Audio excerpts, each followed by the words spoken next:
Sallallahu wasallam ala nabi sayyidina Muhammadin wa alihi wa sahbihi ajma'in. Assalamualaikum, jangan lupa like, comment, and subscribe. Bye. Assalamualaikum warahmatullahi wabarakatuh. Alhamdulillah, nahmaduhu wa nasta'inuhu wa nastaghfiruh wa na'udzu billahi min syururi anfusina wa min sayyiati a'malina. May yahdihillahu fala mudilla lahu wa may yudlilhu fala hadiya lahu. Asyhadu an la ilaha illallah wahdahu la syarika lah, wa asyhadu anna sayyidana wa nabiyyana Muhammadan abduhu wa rasuluhu alladzi la nabiyya ba'dah. Allahumma shalli wa sallim wa barik ala sayyidina Muhammad wa ala alihi wa ashabihi ajma'in, amma ba'd. Syukur alhamdulillah, di subuh yang berbahagia ini dengan izinnya Allah Subhanahu wa taala kita dapat berkumpul di masjid yang mulia ini sambil kita niatkan i'tikaf.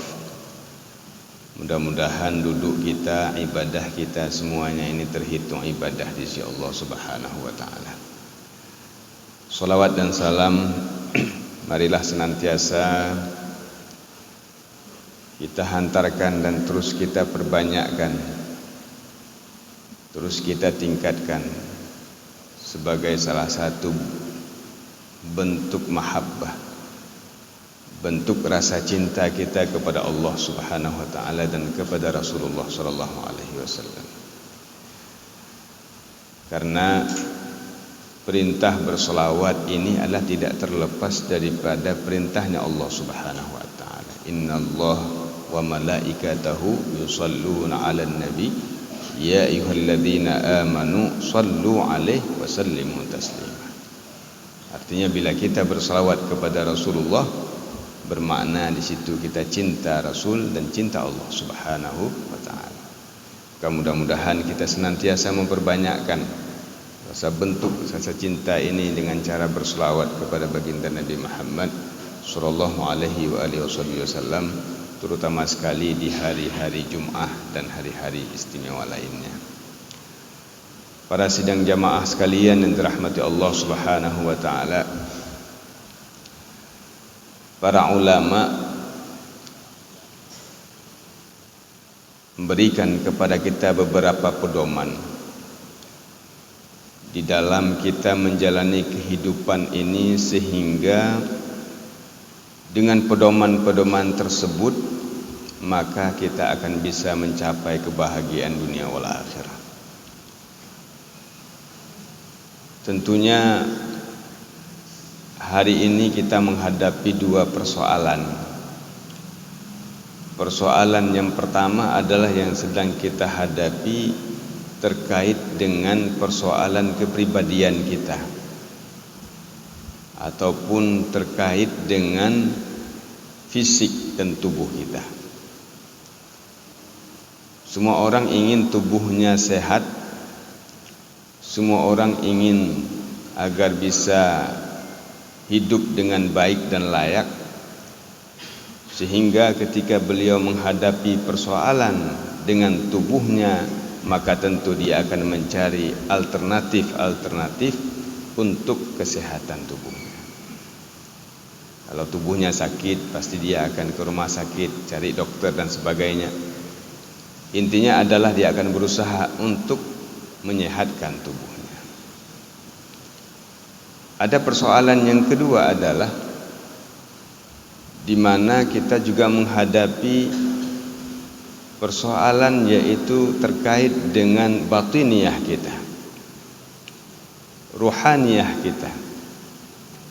ternyata ruhaniyah ini juga sesuatu di mana dia juga menghadapi problematika yang perlu ataupun membutuhkan kepada terapi-terapi tersendiri. Banyak orang hari ini hanya memperhatikan kesehatan jasad dan tubuhnya saja, tetapi terkadang dia lupa memperhatikan kesehatan rohaniyah, sehingga terkadang-kadang batiniyah dan rohaniyahnya senantiasa dalam keadaan sakit. Tidak pernah dia mencari dokter untuk rohaniyahnya, tidak pernah mencari obat untuk memperbaiki rohaniyahnya. Maka para ulama memberikan beberapa panduan bagi kita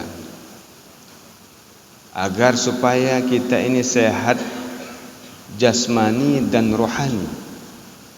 Tidak hanya sehat jasmani tapi juga sehat rohani, yang tentu kesehatan rohani ini bila diterjemahkan, inilah hakikat yang sedang kita tempuh dan kita cari untuk kebahagiaan di akhirat. Para hukama menyebutkan salamatul badan fi qillatil akli. Sehat tubuh itu ada pada sedikit makanan. Dan ini sangat kita maklumi, sehingga Rasulullah juga mengatakan dalam salah satu hadisnya, sumu tasihhu, puasalah kamu niscaya kamu akan sehat.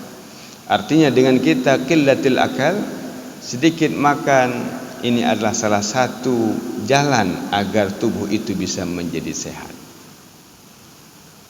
Wa salamatur ruh, dan keselamatan ruh ataupun sehatnya rohaniyah, fi qillatil atham, itu terdapat pada sedikitnya dosa.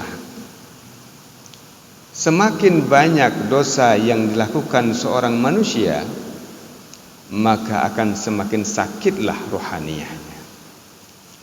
Semakin tinggi tingkat maksiat yang dia lakukan, maka semakin merusak kepribadian batiniyah dan rohaniyahnya. Dan inilah sebenarnya yang perlu sama-sama kita muhasabah, sehingga kita tidak menyia-nyiakan kesempatan demi kesempatan yang Allah berikan. Nikmat yang Allah berikan sangatlah besar kepada kita pada sidang jamaah yang dirahmati Allah. Cukup raya nikmat yang gebila Allah. Tidak usah jauh kita cermati nikmat kedamaian ini. Aceh sebelumnya juga menghadapi problematika konflik, dan alhamdulillah kita sekarang dalam keadaan damai. Tetapi persoalannya hari ini, nikmat kedamaian yang Allah berikan ini ataupun nikmat-nikmat lainnya yang telah Allah berikan, bagaimanakah kita menerjemahkan sehingga kita bisa mensyukuri nikmat itu dengan terus mendekatkan diri kita kepada Allah Subhanahu wa taala. Ini yang paling penting. Karena Allah menyebutkan dalam Al-Quran, wa qalilun min ibadiyasy syakur, sedikit sekali daripada hambaku yang bersyukur kepada nikmat yang telah Allah berikan. Kita sebagai umat Islam, banyak sekali nikmat yang Allah berikan, baik itu nikmat iman, nikmat Islam, nikmat kesehatan, nikmat harta benda, nikmat keluarga, diberikan anak-anak sebagai bentuk nikmat, diberikan pekerjaan, jabatan, rezeki sebagai salah satu bentuk nikmat, diberikan kedamaian, ketenangan, negara yang tidak diganggu-ganggu oleh negara-negara yang lain. Beda dengan mereka masyarakat Palestina, bagaimana kehidupan mereka dengan segala problematika kehidupan mereka. Begitu banyaknya nikmat, wa in ta'uddu ni'matallah la tuhsuha. Andai kita ingin menghitungnya, takkan pernah sanggup kita untuk menghitungnya.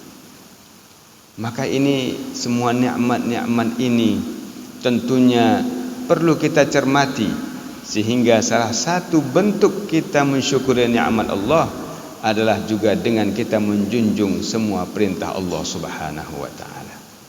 Maka para ulama menggariskan kepada kita pada sidang jamaah subuh yang dirahmati Allah, ada 5 perkara yang seharusnya ini wajib kita miliki sebagai panduan kita dalam menjalani kehidupan ini, sehingga kita bisa menerjemahkan bagaimana maksud abdun syakur, hamba yang bersyukur, bagaimana makna hamba yang beriman, dan bagaimana makna orang-orang yang bertakwa kepada Allah Subhanahu wa taala.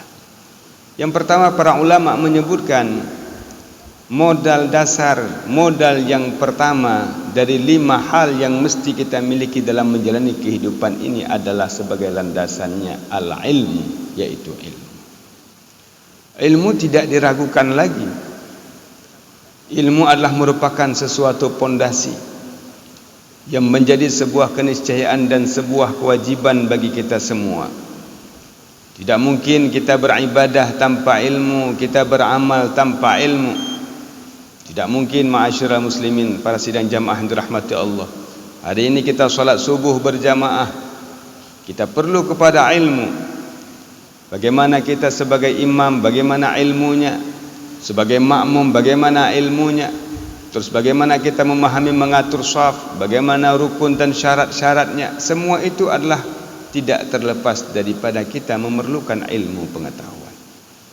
Maka ilmu ini senantiasa penting, dan salah satu tanda bahwa kita sudah hidup di akhir zaman, Rasulullah pernah menyebutkan dalam salah satu ungkapan hadisnya, yang qusul ilmu wal amal.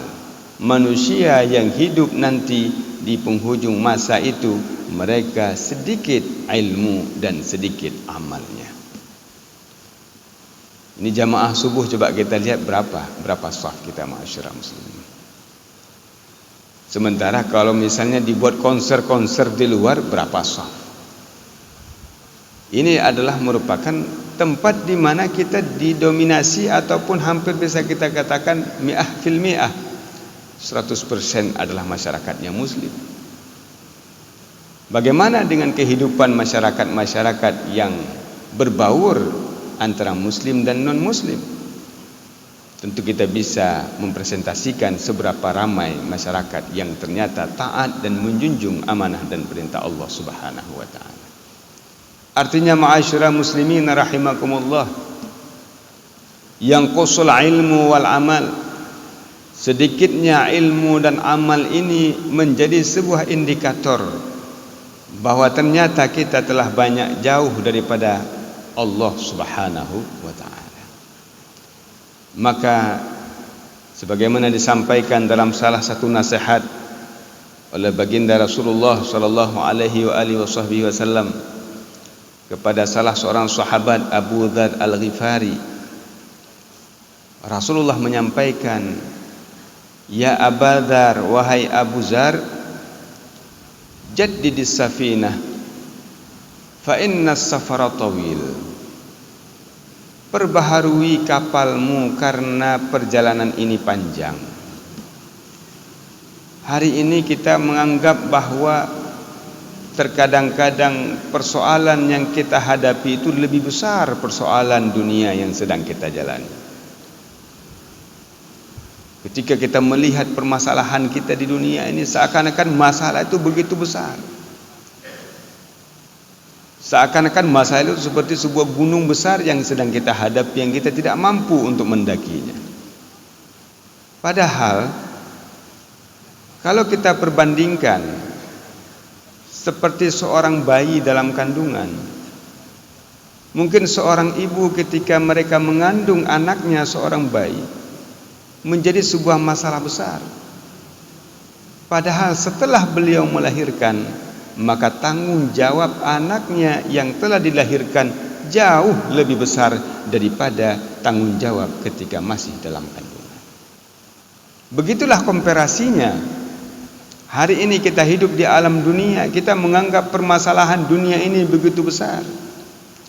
Padahal permasalahan dunia ini kita komparasikan, kita bandingkan dengan apa yang kita akan hadapi nanti di alam barzakh, dan bahkan di padang mahsyar, bahkan nanti di yaumil qiyamah, ini masih tentu kecil sekali bila kita bandingkan dengan kehidupan nantinya. Bahkan di padang mahsyar, ma'asyiral muslimin, disebutkan ketika manusia bertahun-tahun hidup di padang mahsyar tanpa ada keputusan daripada Allah tentang yaumul hisab. Saat itu dengan tergantung amal ibadah mereka masing-masing, tergantung amal perbuatan mereka masing-masing, ini ada manusia-manusia disebutkan dalam riwayat yang sampai tenggelam karena keringat mereka masing-masing. Sampai orang-orang kafir ketika itu mohon kepada Allah, Rabbi akhrijna min hadzal mauqif walau ilan nar. Ya Allah, keluarkan kami dari tempat kami berdiri ini, walau engkau keluarkan itu ilan nar, kepada neraka. Karena mereka menganggap keadaan mereka di mahsyar itu paling berat, sehingga mereka menggambarkan jauh lebih berat daripada keadaan yang akan mereka terima nanti di dalam neraka. Padahal tentu keadaan di neraka jauh lebih fatal. Demikianlah juga perbandingannya kita ma'asyiral muslimin. Kita hidup di dunia dengan segala kesusahan, dengan segala tantangan.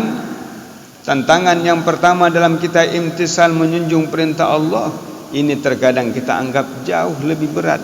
Padahal nanti ketika kita kembali kepada Allah Subhanahu wa ta'ala, barulah kita rasakan bagaimana beratnya kehidupan-kehidupan berikutnya. Maka ma'asyiral muslimin rahimakumullah, ilmu adalah menjadi landasan utama, sehingga dengan ilmu ini kita paham hakikat kehidupan. Nabi pesan, jaddidis safinah, perbaharui kapalmu, perbaharui ilmumu. Terus ilmu itu dicari, didalami. Masih banyak yang belum kita pahami. Karena tanpa ilmu tidak mungkin kita takut kepada Allah Subhanahu wa ta'ala. Innama yakhshallaha min ibadihi al-ulama, kata Allah. Yang pasti takut kepada Allah daripada para hambanya, merekalah itu adalah para ulama, artinya orang-orang yang memiliki ilmu pengetahuan. Kalau dia tak punya ilmu, berarti dia bukan ulama. Kalau dia bukan ulama dan tak memiliki ilmu, maka tidak akan pernah dia itu merasa khasyah, merasa takut kepada Allah Subhanahu wa ta'ala. Sehingga Abu Lais Al-Faqih, yang merupakan salah seorang daripada mujtahid mutlak, sempat hidup semasa dengan Imam Syafi'i radhiyallahu anhu. Tapi beliau tidak menjadi muqallad. Imam mazhab yang muktabar itu 4. Tidak termasuk Abu Lais, tidak menjadi muqallad dalam mazhab, karena kitab-kitab beliau itu tidak sempat diperbanyak dan tidak bertahan, sehingga hari ini tidak didapatkan riwayat-riwayat daripada beliau. Salah satu ungkapan beliau menyebutkan bahwa untuk kita melihat tanda seseorang itu adalah takut kepada Allah Subhanahu wa ta'ala, maka dapat dilihat pada 7 perkara, kata beliau.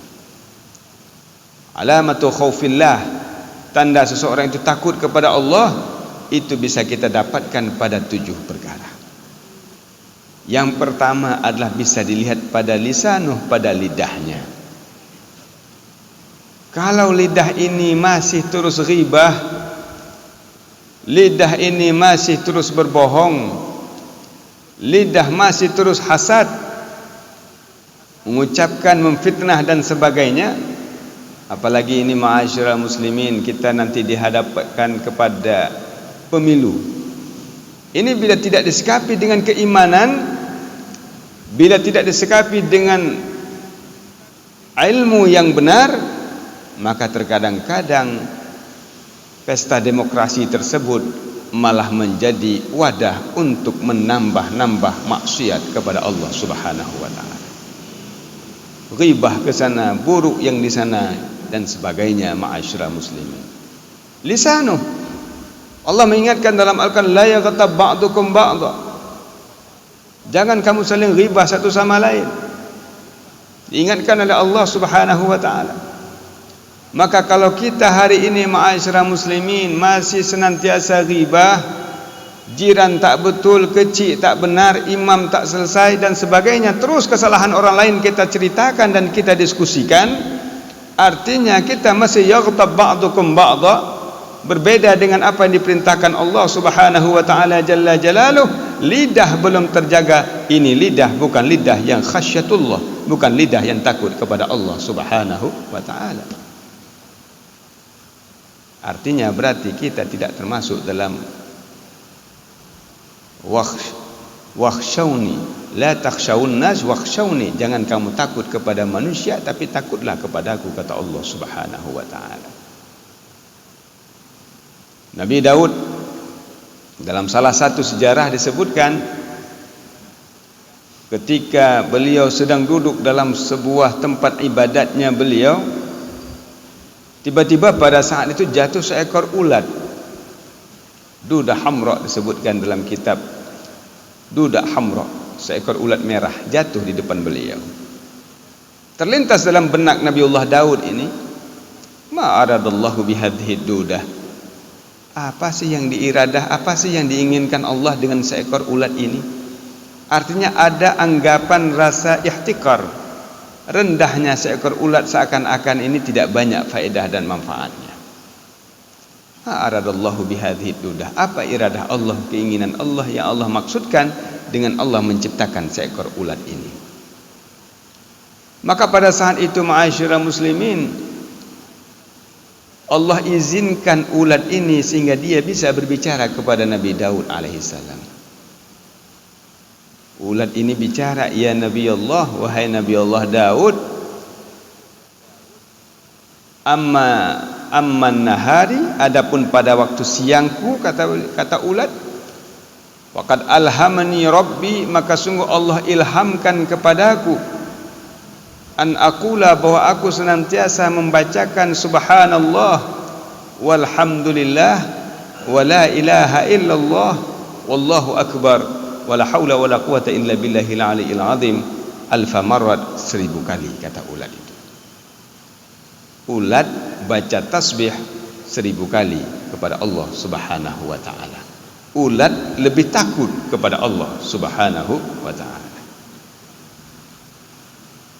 Wa amma laili, adapun pada waktu malamku, kata ulat, fa alhamani rabbi, maka Allah ilhamkan kepadaku, kata ulat ini, an aqula, bahwa aku mengucapkan Allahumma salli ala Muhammadin nabiyil ummi wa ala alihi wa sahbihi wa sallim alfa marrah, juga 1000 kali. Bayangkan ma'asyiral muslimin, jauh sebelum kelahiran Nabi Muhammad, masih di masa kehidupan Nabiullah Daud, ini ulat sudah senantiasa bersalawat untuk Nabi Muhammad sallallahu alaihi wasallam di malam harinya 1000 kali kepada Nabi Muhammad sallallahu alaihi wasallam. Yang kita umatnya Nabi Muhammad, yang tentu mendambakan syafaahnya Nabi Muhammad, mengharapkan pertolongannya Nabi Muhammad. Bahkan karena Nabi Muhammad lah sehingga kita bisa menjadi khairal ummah ukhrijat linnas, sebaik-baik umat yang Allah lahirkan. Karena Nabi Muhammad sallallahu alaihi wasallam. Karena Nabi Muhammad ketika umat-umat Nabi yang lain di padang mahsyar menghadap kepada nabi-nabi mereka, semua para nabi-nabi mengucapkan nafsi nafsi, al-yaum nafsi nafsi. Hari ini nafsi nafsi, kata para nabi-nabi semua. Hari ini nafsi nafsi. Innallaha yaghba, Allah hari ini murka yang tidak pernah murka sebelumnya, la qablah wala ba'dah. Ghadab Allah hari ini, kata para nabi, lam yaghdab mithlah qablah wala ba'dah, yang sebelumnya tidak pernah marah seperti ini Allah, baik sebelum ini maupun setelah ini. Ini hari-hari Allah sedang murka karena umat manusia berbuat maksiat terhadap Allah Subhanahu wa ta'ala. Jadi para nabi semua pada takut kepada Allah. Ketika umatnya menghadap minta mohon, semua jawabnya nafsi nafsi, al-yaum nafsi nafsi. Hari ini masing-masing, tak bisa bantu hari ini. Tapi ketika umat Nabi Muhammad menghadap kepada Nabi Muhammad, memohon kepada Nabi Muhammad untuk agar hari ini ditegakkan mizan, disiapkan hisab, amal kebaikan, demikian juga amal keburukan, maka Nabi Muhammad sujud kepada Allah. Bahkan disebutkan dalam riwayat, alhamani rabbil madah lam yulhimni ba'da, Allah ilhamkan kepadaku bagaimana aku ketika itu memuji Allah, yang hari ini aku pun belum diilhamkan bagaimana cara memujinya saat itu. Hari ini Nabi belum tahu lagi bagaimana Allah akan puji, beliau akan puji Allah nanti diilham oleh Allah di padang mahsyar ketika beliau sujud memohon kepada umat manusia agar semuanya ditegakkan mizan dan hisab oleh Allah Subhanahu wa taala, yang disebut dengan syafaatul uzma, tidak kepada umat Nabi Muhammad tapi juga kepada umat-umat Nabi yang lain. Kita jadi bagian dari umatnya Nabi yang mulia ini. Kita jadi bagian daripada seorang Nabi yang diberikan kelebihan oleh Allah Subhanahu wa taala langsung melihat zat Allah Jalla Jalaluh. Ketika Nabi Musa bermunajah ke Bukit Tursina, beliau mendapatkan wa kallamallahu Musa taklima. Nabi Musa diberikan oleh Allah kesempatan untuk terbuka hijab, bisa berkalam dengan Allah Jalla Jalaluh. Sampai ketika beliau balik daripada Bukit Tursina, daripada munajahnya Nabi Musa 40 hari 40 malam, Nabi Musa muntah-muntah dengar kalamnya manusia yang begitu busuk dibandingkan dengan kalam Allah yang mulia, yang sangat indah sekali. Muntah-muntah Nabi Musa dengar kalamnya manusia. Nabi Musa minta kepada Allah, Rabbi arini anzur ilaik. Ya Allah Tuhanku, arini anzur ilaik, berikan kesempatan aku ingin menatapmu ya Allah. Tapi apa jawab Allah? Qala lan tarani. Kamu Musa tidak bisa lihat aku. Belum lagi.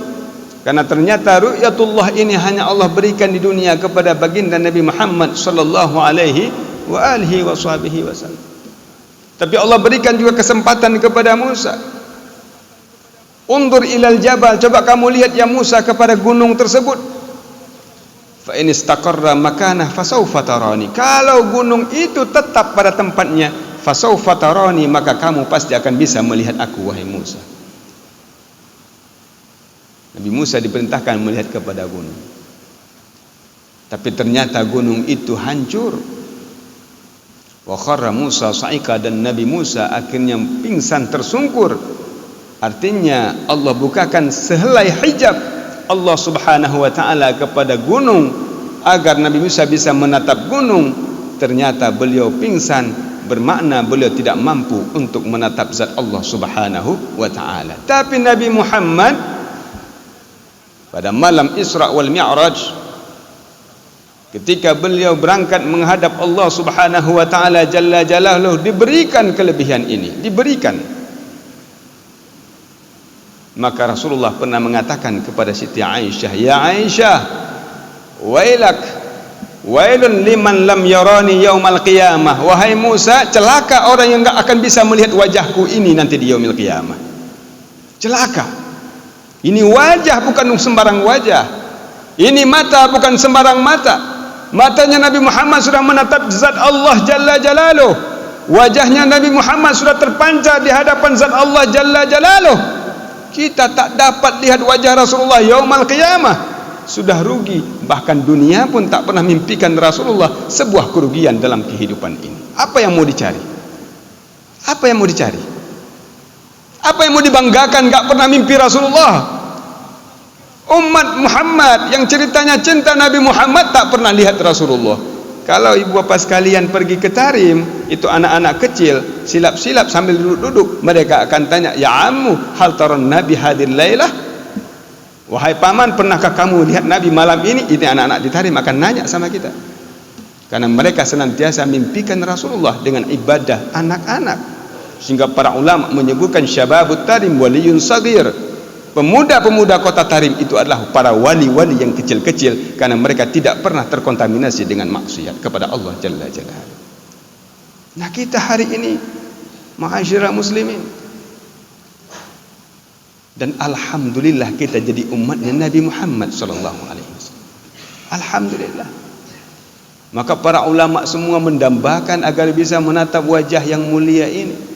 Sampai Nabi Musa disebutkan dalam riwayat, ketika Nabi turun daripada menerima wahyu salat 50 waktu, sebenarnya Nabi Musa ketika itu sedang menatap wajah Nabi Muhammad, sehingga beliau merayu Nabi Muhammad untuk kembali lagi menatap Allah, menghadap Allah Jalla Jalaluhu, minta kurang salatnya, turun 5, kurang lagi 5 dan seterusnya. Sebenarnya di sebalik itu Nabi Musa ingin menatap ini wajah yang mulia yang sudah ketemu Allah Jalla Jalaluhu, dan beliau tidak mendapatkan martabat tersebut. Maka ma'asyiral muslimin rahimakumullah, ilmu ini adalah menjadi penting. Kita hidup hari ini di penghujung masa. Nabi ingatkan, jaddidis safinah fa innas safara tawil. Perjalanan ini masih sangat panjang ma'asyiral muslimin. Masih sangat panjang. Wa khudziz zada kamilan, kata Rasulullah lagi. Khudziz zad kamilan. Ambil bekal itu kamil, sempurna. Ini mau safar, mau panjang, mau berangkat jauh, tapi bekalnya minim. Bagaimana? Tak kena jaji'u, tapi bekal yang kita bawa terbatas. Bagaimana kita bisa akan sampai di tujuan dengan baik? Khuziz zada kamilan fa innal bahra amiq. Ambil bekal secukupnya, karena lautan yang akan kamu lewati itu sangat dalam. Jadi semuanya harus lengkap. Ilmunya harus sempurna, ibadahnya juga harus kamil, amalnya harus kamil, harus sempurna, karena kita akan melewati lautan yang begitu dalam, yaitu lautan alam barzakh dan lautan alam akhirat, di mana kalau kita tidak cukup bekal, na'udzubillah, kita akan tenggelam dalam lautan tersebut. Tenggelam di dunia masih ada yang bantu ma'asyiral muslimin. Susah-susah di dunia masih bisa berusaha dan ikhtiar, tapi susah di yaumil qiyamah. Bagaimana kita akan menyikapinya? Sehingga di penghujung hadis ini Rasulullah menyebutkan kepada Abu Dzar, hadza yaumul amal wala hisab. Ini hari beramal, belum lagi hari hisab. Wa gadan, esok yaumul qiyamah, yaumul hisab wal amal. Ini hari-hari hisab dan tidak ada amal lagi yang bisa kita sampaikan kepada Allah Subhanahu wa taala. Orangnya tengah wadai beramal, tak beramal kita. Besok ketika kita dihisab oleh Allah, baru rencana mau beramal, baru kita minta, laula akhartani ila ajalin qarib fa asaddaqa wa akum minas salihin. Baru cerita mau bersedekah, baru cerita mau jadi orang saleh, baru cerita kepingin itu, kepingin ini. Dan itu sudah tidak mungkin lagi ma'asyiral muslimin rahimakumullah. Maka kesempatan terus Allah berikan, jaga agar kita semua insya-Allah bisa menghadap Allah dengan membawa iman, membawa ibadah. Dan alhamdulillah, sekali lagi kita syukur kepada Allah Subhanahu wa taala bisa menjadi umat Nabi yang sangat mulia, dan mudah-mudahan menjadi umatnya Nabi yang paling agung. Insya-Allah kita akan menjadi orang-orang yang paling agung. Bahkan Nabi mengatakan ketika bertemu dengan malaikat Jibril saat akan wafatnya Rasulullah sangat gelisah. Ditanya oleh malaikat Jibril, kenapa? Allah sudah menunggu, bidadari sudah siap menyambut kedatanganmu ya Muhammad. Nabi ingat umatnya, bagaimana keadaan umatku? Maka setelah Allah wahyukan kepada malaikat Jibril bahwa tidak akan masuk ke dalam surga siapapun sebelum umatmu duluan yang masuk ke dalam surga, barulah Nabi tersenyum dan akhirnya beliau meninggalkan dunia yang fana ini. Artinya ma'asyiral muslimin, jadi umatnya Nabi Muhammad, akhirnya kita diberikan sebuah prioritas bahwa tidak akan masuk dalam surga kecuali umat-umat Nabi Muhammad ini mendahului masuk ke dalam surganya Allah Subhanahu wa taala. Besar sekali fadilah yang Allah berikan. Pernahkah kita mensyukurinya? Maka para ulama menyebutkan nabiyyun azimun khuluquhu khuluqul ladzi 'azzamahu ar-rahman fi sayyidil kutub. Kita telah mendapatkan seorang nabi yang agung, yang menjadi qudwah wa uswah, teladan dan ikutan dalam kehidupan ini. Jadi ikutan. Khuluquhu khuluqul ladzi 'azzamahu ar-rahman fi sayyidil kutub. Akhlaknya nabi adalah akhlak yang diagungkan oleh Allah Ar-Rahman dalam penghulu kitab, yaitu dalam Al-Qur'an, di mana Allah menyebutkan bahwa akhlaknya nabi wa innaka la'ala khuluqin 'adzim. Jadi yang mengagungkan Rasulullah itu bukan kita, Addamani Rabbi fa ahsana ta'dibi. Allah. Maka ma'asyiral muslimin rahimakumullah, salah satu bukti kita khasyatullah, jaga lidah kita. Jangan kita menghibah, jaga akhlak kita dalam kita berumah tangga. Bagaimana dengan istri, jaga akhlak kita, jaga lidah. Bagaimana dengan anak kita, jaga lidah kita. Bagaimana dengan tetangga, bagaimana dengan masyarakat, jaga. Enggak usah, hana faedah. Yang ada memperbanyak buku amal keburukan. Itu yang pertama yang diingatkan oleh Abul Lis Al-Faqih, agar kita bisa mendapatkan khauf sebagai tanda kalau ini hamba takut kepada Allah Jalla Jalaluh, yaitu bisa dilihat pada lidahnya. Yang kedua adalah hatinya. Hati sangat penting sekali. Qalbuh. Innallaha la yanzuru ila suwarikum wa a'malikum walakinnallaha yanzur ila qulubikum wa niyyatikum.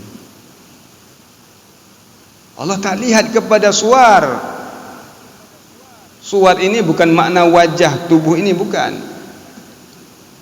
Lebih luas lagi maknanya. Makna suar, surah ini bentuk rupa, maknanya rupa semuanya, termasuk rupa ibadat. Ini kita sholat tadi subuh, semua sholat. Ini yang kita lakukan, ini surah. Surah, hadha huwa surah. Sujud, ruku, ini surah. Orang tengok, ini udah sholat dia. Ingat, la yandur ila suwarikum, ini surah ini tampilan semua, tapi qulubnya bagaimana?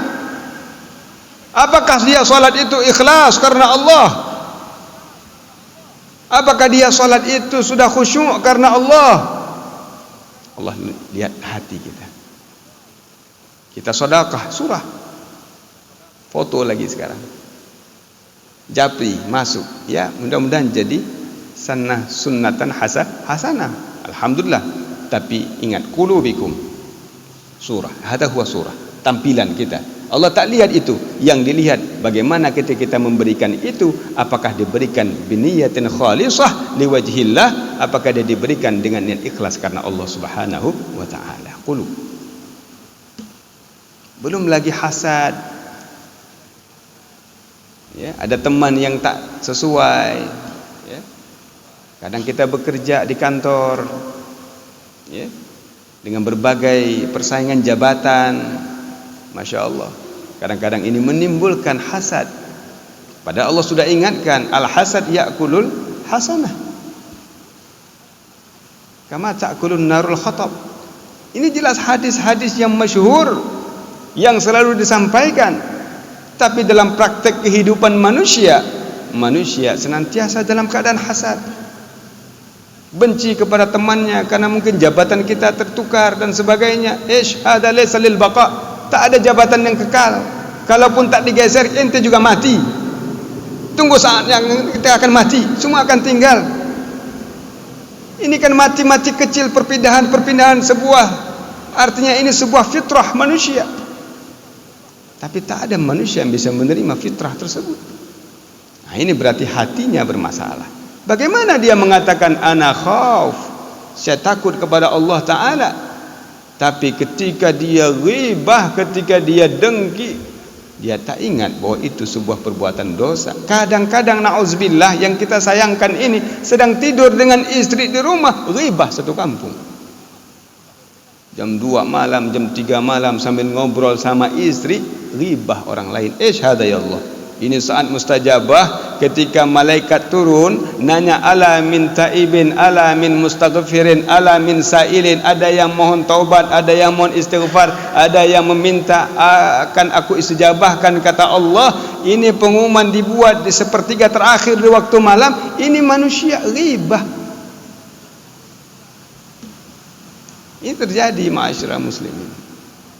Maka berarti tandanya kita belum cukup takut kepada Allah Subhanahu wa ta'ala. Maka pondasinya perlu ilmu dan amal tadi. Maka ma'asyiral muslimin rahimakumullah, tentunya banyak hal yang harus kita perbaiki terkait dengan rohaniyah kita. Kalau jasad tubuh kasar, Alhamdulillah kita ada rumah sakit banyak. Seberapa ihtimamnya kita ketika tubuh kasar kita ini sakit. Tapi coba hari ini seberapa ihtimam dan rasa pentingnya kita terhadap sakitnya rohaniyah kita hari ini. Kalau tubuh kasar sakit semua orang sadar. Bahkan kalau ketemu teman, ya, kita lagi demam nih, ketemu teman, ini teman kasih obat, dan bahkan kalau enggak dikasih obat kita nanya, nyo puta jebnyo, lu hana mangak tak badan.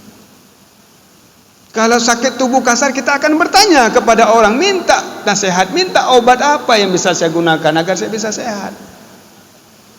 Tapi coba kalau sakit penyakit rohani, malah ditegur sama tetangga, tengkunya drone salah ya, kan upak kok bengeh lang kurung bekah.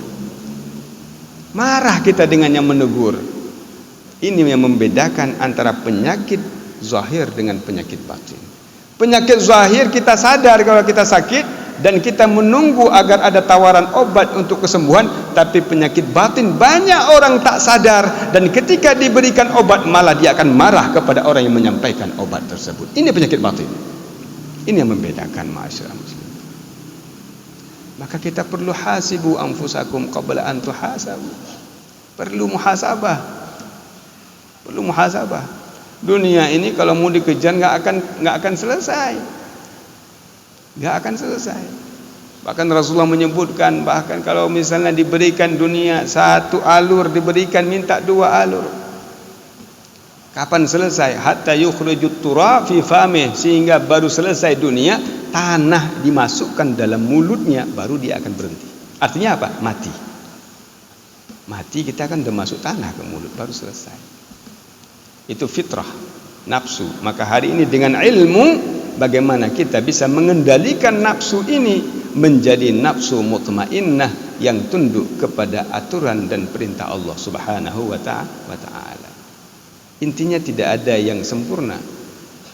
Kalau bertanya ingin tanya kalian yang sempurna, tidak ada. Insan kamil, manusia yang kamil, yang sempurna hanya baginda Nabi Muhammad sallallahu alaihi wa alihi wa sahbihi wasallam. Hanya Rasulullah. Hada huwal kamil. Kamil semuanya Rasulullah. Kamil dalam akhlaknya, kamil dalam ibadahnya. Bahkan ketika ibadat sampai bengkak kaki baginda Nabi Muhammad, padahal beliau al-mubasysyar bil jannah, sudah dapat jaminan syurga. Siti Aisyah sampai enggak kepikiran, ini Rasulullah jaminan masuk syurga, kok ibadahnya bisa sampai bengkak kakinya? Apa yang mau dicari? Ditanya sama Rasulullah, ya Rasulullah, ala tubasysyurka bil jannah, bukankah kamu sudah dapat bisyarah, dapat kabar gembira kamu itu dapat syurga ya Rasulullah? Lantas kenapa ibadah sampai seperti ini? Apa jawab Nabi Muhammad? Ya Aisyah, wahai Aisyah, aku menginginkan untuk dapat ridhonya Allah. Atlub ridhallah. Aku sedang mencari ridhonya Allah.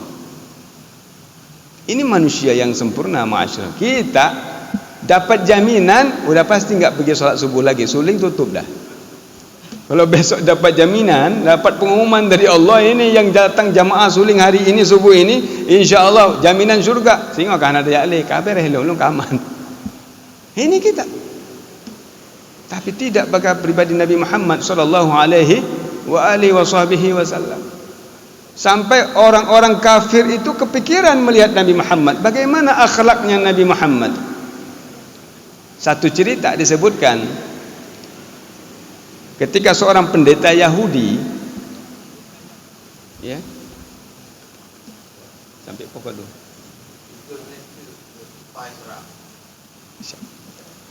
pada tanyong jom tu behana tentun kabungeh tengku adnan. Baik. Dulu di masa Rasulullah ada seorang pendeta Yahudi. Ini pendeta Yahudi ini, beliau membaca dalam kitab Taurat tentang ciri-ciri Nabi akhir zaman, Nabi terakhir, Khatamul Anbiya wal Mursalin. Salah satu cirinya yang beliau dapatkan itu bahwa Nabi yang akhir zaman ini la yasbiqu ghadabuh hilmah. emosi marahnya itu tidak akan bisa mendahului sifat hilimnya, sifat lembutnya Rasulullah. Artinya apa? Bila dihadapkan dengan masalah yang kalau kita umumnya akan ghadab, akan emosi dan marah, tapi Nabi tak sempat keluar sifat ghadab, duluan datang sifat lembutnya. Tak pernah marah Rasulullah sallallahu alaihi wasallam. Maka si Yahudi ini ingin menguji, ini semua sudah ada pada pribadi Nabi Muhammad ini. Sudah ada. Tinggal satu sifat ini akan aku uji. Ya, dia datang dalam majlis seperti ini, majlisnya Rasulullah sallallahu alaihi wasallam. Maka pada saat itu tiba-tiba datang seorang Badui Arab minta uang kepada Rasulullah. Badui Arab tengok Rasulullah minta uang. Nabi tak ada uang. Maka si Yahudi ini pun menawarkan jasanya kepada Nabi Muhammad sallallahu alaihi wasallam. Ya Nabi Allah, wahai Nabi Muhammad, ini ada sama saya 20 dirham. Kamu hutang dengan saya, kemudian kamu berikan untuk si Arab Badui ini. Akhirnya Nabi terima itu hutang daripada si Yahudi dan beliau ambil berikan kepada Badui Arab. Janji tanggal sekian bulan sekian dibayar oleh Rasulullah. Tapi ini Badui Arab ini Yahudi ini, karena dia memang sedang menguji Rasulullah, dia datang belum jatuh tempo. Janji tanggal 1 misalnya, belum sampai tanggal sekian dia datang sebelum jatuh tempo, dan datang langsung dengan marah-marah sampai dia tarik ridaknya Rasulullah, tercekik lehernya Nabi Muhammad sallallahu alaihi wasallam. Memang kata Yahudi ini, hakadha akhlak Bani Muttalib. Ini memang akhlaknya keturunan Bani Muttalib. Tak bayar hutang. Kalau bahasa kita, ditarik lehernya Rasulullah. Karena ditarik sedemikian, Sayyidina Umar bangun. Walladzi ba'athan Nabi, demi Allah yang telah membangkitkan Rasulullah SAW, la'aqtulak, aku akan bunuh kamu. Marah Sayyidina Umar melihat ada seorang Yahudi, seorang manusia yang waktu itu belum diketahui siapa statusnya, itu berani mentarik lehernya Nabi Muhammad sallallahu alaihi wasallam. Maitannya Nabi lagi yang dipelaku legop, mungkin tak ya? Gubedah Sayyidina Umar. Marah Sayyidina Umar. Maka Nabi melarang Sayyidina Umar dan mengatakan, apa hal kamu? Maka Yahudi ini mengatakan, ini hutang tak kamu bayar ya Rasulullah. Kamu sudah berhutang 20 dirham. Ya kan belum sampai waktu, kata Rasulullah. Pokoknya itu hutang saya bayar. Padahal Nabi belum sampai waktu. Maka akhirnya apa kata Rasulullah? Ya Umar, ambilkan. Nabi minta pinjam kepada Sayyidina Umar. Ya Umar, ambilkan 20 dirham, bayarkan hutang saya dengan si Yahudi ini, dengan si Polan ini. Dan kata Rasulullah, wazid 20 dirhaman, tambahkan lagi 20 dirham. Umar heran, nah kenapa ditambah lagi? Karena kamu sudah mengejutkan dia dengan menggertak dia, ingin kamu bunuh dia. Dapat double Yahudi. Karena narik leher Nabi Muhammad, 20 miskal dibayar hutangnya, disuruh tambah lagi 20 dirham lagi oleh Rasulullah. Karena Umar sudah mengejutkan, sudah menggertak, mengejutkan hati dia, maka dibayar lagi 20 dirham. Maka Sayyidina Umar fikir. Begitu Sayyidina Umar berjalan, panggil Yahudi, nanya, kamu ini siapa sebenarnya? Maka Yahudi ini pun mengatakan, aku sebenarnya al-ahbar al-Yahud, aku pendeta Yahudi yang telah menelaah kitab Taurat, dan aku sudah melihat di sana bahwa Nabi akhir zaman itu memang namanya Muhammad, dan dia tidak akan pernah marah dan emosi. Aku ingin mengujinya, apakah dia betul seorang Nabi Muhammad yang dimaksudkan dalam kitabku Taurat. Ternyata dia betul seorang Nabi. Dan hari ini aku bersaksi, asyhadu an la ilaha illallah wa asyhadu anna Muhammadar Rasulullah. Hakata huwa akhlakun Nabi. Ini akhlaknya Nabi. Nah kalau kita kira-kira yang kartu tempo bengeh ke urung putang. Kartu tempo. Janji tanggal leplo, truk tanggal abiyah, leplo kartunya. Alahirannya mentang pi. Bengeh dong. Ku urung juk. Tang-tang urung juk kalau ke urung utang. Ini akhlaknya kita. Badal mutillul ghani zulmun. Orang kaya yang melambat-lambatkan bayar hutang itu zalim. Kalau sudah ada kita tak boleh tunda. Kalau tak ada kita boleh menyampaikan. Tapi kalau sudah ada wajib kita selesaikan hutang piutang kita, karena itu adalah hukum Allah Subhanahu wa taala. Maka ma'asyiral muslimin, para hadirin sidang jamaah yang dirahmati Allah Subhanahu wa taala, memang kalau kita berbicara tentu banyak sekali poin yang belum sempat tersampaikan dalam subuh yang mulia ini. mungkin jadi PR bagi Tengku Adnan nanti lanjutkan di kesempatan yang lain. InsyaAllah mudah-mudahan bermanfaat bagi kita semua insyaAllah. Dan Allah mudah-mudahan berikan kita taufik wal hidayah wal inayah wal hifdi wal riayah wal ma'unah. Allah bantu kita. Tanpa pertolongan Allah, setinggi apapun ilmu kita tidak akan sanggup bertakwa kepada Allah Subhanahu wa taala. Maka kalau kita hari ini masih bisa sujud, bersyukurlah, karena sujud kita itu karena takdirnya Allah Subhanahu wa taala. Sujudnya kita tadi karena taufiknya Allah Subhanahu wa taala, bukan karena kekuatan kita. La haula wala quwata illa billahil aliyyil azim. Mudah-mudahan senantiasa dalam inayah dan taufik Allah Subhanahu wa taala. Mohon maaf atas segala kekurangan dan keterbatasan, dan semoga bermanfaat. Wallahul muwaffiq ila aqwamit thariq. Wassalamualaikum warahmatullahi wabarakatuh. Sallallahu wasallam ala nabi sayyidina Muhammadin وصحبه أجمعين. صلى الله وسلم على النبي سيدنا محمد وآله وصحبه أجمعين. صلى الله وسلم على النبي سيدنا محمد وآله وصحبه أجمعين.